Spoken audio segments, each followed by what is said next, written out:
बिस्मिल्लाहिर्रहमानिर्रहीम। अस्सलाम वालेकुम नाज़रीन, मैं हूँ मोगीस अली। नाज़रीन, इस वीडियो में बात करेंगे कि किस तरह से मुल्तान में पीडीएम का जलसा जो है वो हमें नाकाम दिखाई दिया। बहुत सी बातें जो हैं मीडिया पे चल रही हैं और ये एक शो कराया जा रहा है कि पीडीएम ने जैसे मुल्तान में जलसा करके बहुत बड़ा जो मार्का है वो फतह कर लिया है। लेकिन पहले बात करेंगे कि जिस जगह पर इजाज़त दी गई थी स्टेडियम के पास, उस जगह पर हुकूमत ने जलसा नहीं करने दिया। ये बात तो वाज़ेह होगी।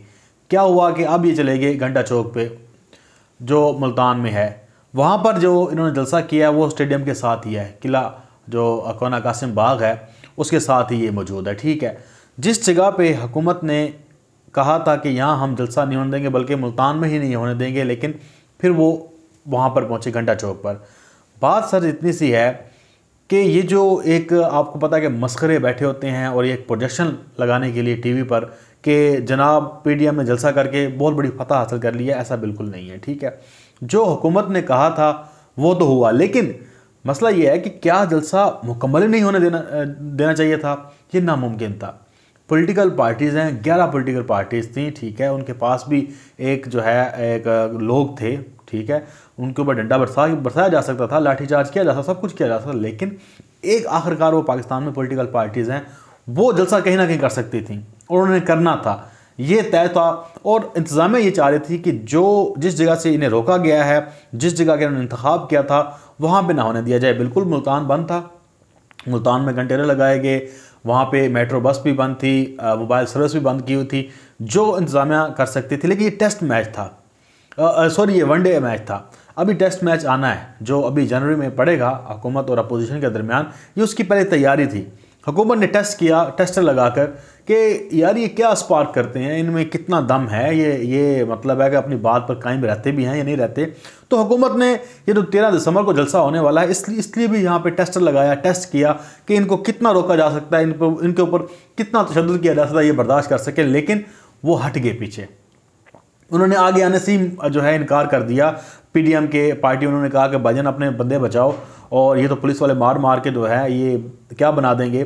तो उन्होंने क्या किया कि वो वहाँ पे जिस जगह पे किला कोना कासिम बाग है वहाँ पे वो नहीं गए, उन्होंने पीछे ही साथ में ना जलसा शुरू कर दिया और वहाँ पे उन्होंने कहा कि हम यहाँ जलसा करेंगे, क्योंकि अगर रुकावटें वो तोड़ते तो फिर तैयार थी चीज़ें सब कुछ और फिर रियासत ने अपना एक्शन दिखाना था। लेकिन ये लोग पीछे हटे और वहाँ पर उन्होंने किया। अब एक तो ये हुकूमत को समझ आ गया कि यार ये लोग कितना जो है वो रिएक्शन दे सकते हैं, जब हम एक्शन करेंगे तो ये कितना रिएक्शन देंगे, कितना हमारे साथ लड़ सकते हैं। अब आज ने बंदों के मामले पे कि वहाँ पे बंदे कितने थे, देखें आज़ाद जो ज़राए हैं वो यही कह रहे हैं कि 12,000, 10 से 12,000, लेकिन जो पाकिस्तान की एजेंसीज़ हैं वो कह रही हैं 6 से 7,000, और जो वहाँ पे मकामी अहदेदार हैं, मकामी इंतज़ामिया है, वो कह रही है 8 से 9,000। ठीक है, लेकिन एक मैंने भी वहाँ पे लोगों से पूछा सब कुछ, लेकिन 10 से 12,000 से ज़्यादा बंदा नहीं था, या 10 से 12,000 मैं बहुत ज़्यादा कह रहा हूँ। ठीक है, 8 से 12,000 के दरमियान कर लें, ये इतना बंदा था। पार्टी कितनी थी?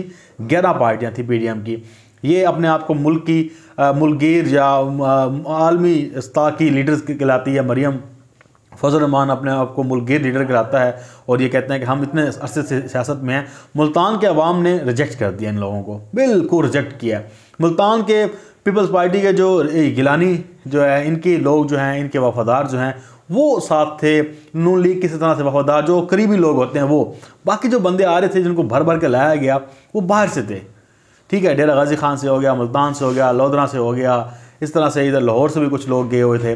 तो ये सारा मामला मिला के ये जो एक पूरा जो कहते हैं ना कि एक तमाम पार्टियों का जो है वो एक मुरब्बा जो समझ लें, वो सारा कुछ मिला के इन्होंने 10-12 हज़ार बंदे इकट्ठे कर सके। अब हुकूमत ने टेस्ट कर लिया कि यार ये लोग कितना हमारे साथ कोऑपरेट कर सकते हैं या हम इनको कितना रोक सकते हैं, क्योंकि आगे फाइनल मैच पड़ना है और ये तय है कि इन्होंने इस्लामाबाद की तरफ लॉन्ग मार्च करना ही है। लेकिन आज का जो मार्का है वो हुकूमत के नाम रहा है। लोग इसको मोल्ड कर रहे हैं कि ये जलसा हो गया, ये बहुत बड़ी बात, ऐसी बात नहीं है।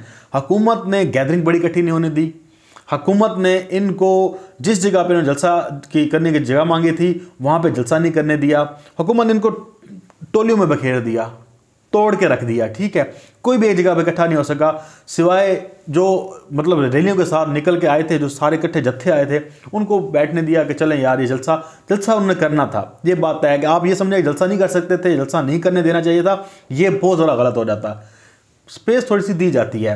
अब आ जाते हैं आसफा भुट्टो के बयान के बारे में। अब मैं बड़ा देख रहा था कि यार आसफा भुट्टो जो हैं वो कुछ जो है अलग से करेंगी, ज़ाहिर बात है, क्योंकि हमें तो पाकिस्तान में पर्ची वालों ने एक तो बहुत तंग किया हुआ है। तो देखा तो ये भी पर्ची वाली सरकार निकली और पर्ची देखकर पर्ची रख कर पढ़ने के आदी हैं। ज़ाहिर बात है जो है जिन्हें पाकिस्तान के सियासत में ऐसी मुफ्त में ही जगह मिल जाए, जिन्होंने कभी कोई जो है जदोजहद ना की हो, सिर्फ एक जैसे बिलावल को वसीयत के नाम पर पार्टी चेयरमैन बना दिया गया, इसको जनाब जी बिलावल को कोरोना हुआ तो इसको लीडर बना के आवाम के सामने भेज दिया और जी भुट्टो के नारे लगा रही हैं। बहरहाल मुझे तो आसफा भुट्टो में कोई ऐसी खूबी नज़र नहीं आई कि जनाब ये कोई जिसने कोई बहुत बड़ी रानी तोप चला दी हो। लेकिन हमारे मीडिया पे जी आसमा की भुट्टो की एंट्री, उनका लहजा बेनज़ीर जैसा था, उसका हमें भी कह रहे थे कि वो जी नडर है, बहादुर है।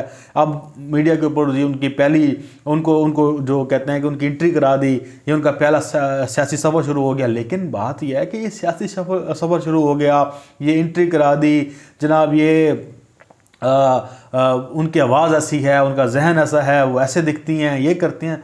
सर बात यह है कि ये मरूसियत सियासत जो है इसके ऊपर भी मीडिया जो है इसको चाहिए कि इसको ख़त्म करे कि भाई ये क्या हम पे मुसलत कर रहे हो, क्या हम इतने भूखे नंगे हैं कि हमारे ऊपर इन लोगों को मुसलत किया जाएगा। एक ही ख़ानदान से आता रहेगा, पहले आ रही है माँ आ रही है, फिर बेटा आ रहा है, फिर उसकी बहन आ रही है। तो ये सारा मामला है क्या, जाना किधर है? और कह रहे हैं कि हम जी ख़वातीन निकल पड़ेंगी तो ये मुल्क में क्या क्या मत टूट पड़ी है। आप देखें कि पाकिस्तान की जो टेक्सटाइल इंडस्ट्री थी, आप उठाकर देखें, वो 2016 में वो कह रहे हैं कि 500,000 जो लोग हैं वो बेरोज़गार हो गए थे, यानी कि 5 लाख वो लोग जो है वो बेरोज़गार हो चुके थे, वो ख़त्म हो गए थे।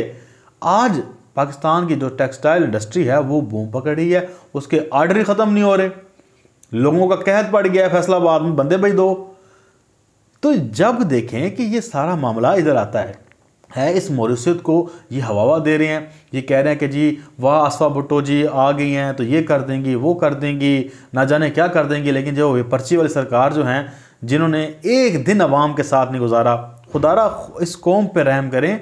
ये जो मरूसियत है, बाप के बाद बेटी, बेटी के बाद उसका बेटा, बेटा, ये वाला ख़त्म करें मामला। पाकिस्तान में और बहुत अच्छे जहन पड़े हैं, बड़े बड़े अच्छे दिमाग पड़े हैं, बड़े अच्छे लीडर पड़े हैं, उनको आने का मौका दें। इनको आप जब नफ़ी करेंगे, जब कहेंगे कि यार ये नहीं चलेगा, एक बयानिया बना देंगे, तब बात बनेगी। जब आप कहेंगे कि अब देखें बिलावल को लीडर बनाया हुआ है, आप मुझे बताएं ढंग से उसे यकीन करें, बात नहीं करना आती, उसको पता नहीं होता कि मैंने करना क्या, उसको धक्का लगा के ये जनाब उसको लीडर बना रहे हैं। लेकिन वो लीडर बना हुआ है, आज पूरे मुल्क में बता रहा है कि जी मैं मुल्क को ये कर, मैं लूँगा, मैं ये लाऊँगा, मैं वो लाऊँगी।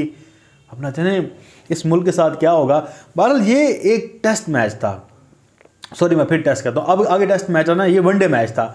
आज जो मार्का है वो हुकूमत ने जीता है, वो सारा उन्होंने एसेस कर लिया है, वो चीज़ें देख ली हैं। हुकूमत ने मुकम्मल तौर पर जो है वो अपनी जो टेस्टिंग मशीन थी वो यहाँ फिट कर दी है। अब इसकी बुनियाद पे वो लाहौर का जलसा टैकल करेंगे और फिर वो इस्लामाबाद में आने वाला लॉन्ग मार्च को। और ये जो आज मरियम कह रही है कि सेक्टर का ताना दे रही है, अब वो उसने फ़ौज पे तनकीद छोड़ी नहीं है और ना ही वो छोड़ेगी तनकीद, क्योंकि उसे पता है कि जब तक मैं फ़ौज पे तनकीद करती रहूँगी तब तक जो है मुझे चांस है कि ये मेरे साथ नेगोशिएट कर लें, मेरे साथ बातचीत कर लें। अगर मैंने फ़ौज पे तनकीद करना बंद कर दी तो ये मुझे कहीं का नहीं छोड़ेंगे, मुझे घास पे नहीं डालेंगे। तो वो कोशिश कर रही हैं कि किसी तरह से कोई ना कोई मैच पड़ जाए, थोड़ा सा मामला सीधा हो जाए। फजल रहमान भी इसी चीज़ में लगे हुए हैं, ये चाह रहे हैं कि कोई जो है वो कहते हैं इमरान खान को सियासत से आउट कर दिया है और अभी बस जो है इस्टेब्लिशमेंट जो है वो हमारे साथ आगे बात कर ले, वो आगे कह दे कि हम इमरान खान की हुकूमत को कल भेजते हैं, यकीन करें सारे ये बिस्तर उठा के घर भाग जाएंगे।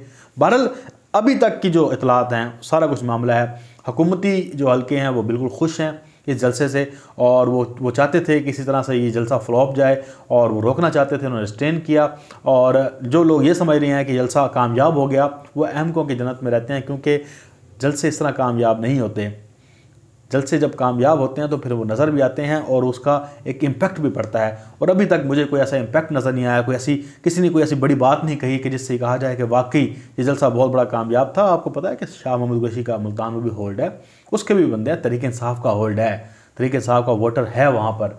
सिर्फ पीपल्स पार्टी अपने नाम से ये चीज़ कैच नहीं करा सकती। बहरहाल अपना बहुत सारा ख्याल रखिएगा। मुझे दें इजाज़त। अल्लाह हाफ़िज़। पाकिस्तान जिंदाबाद।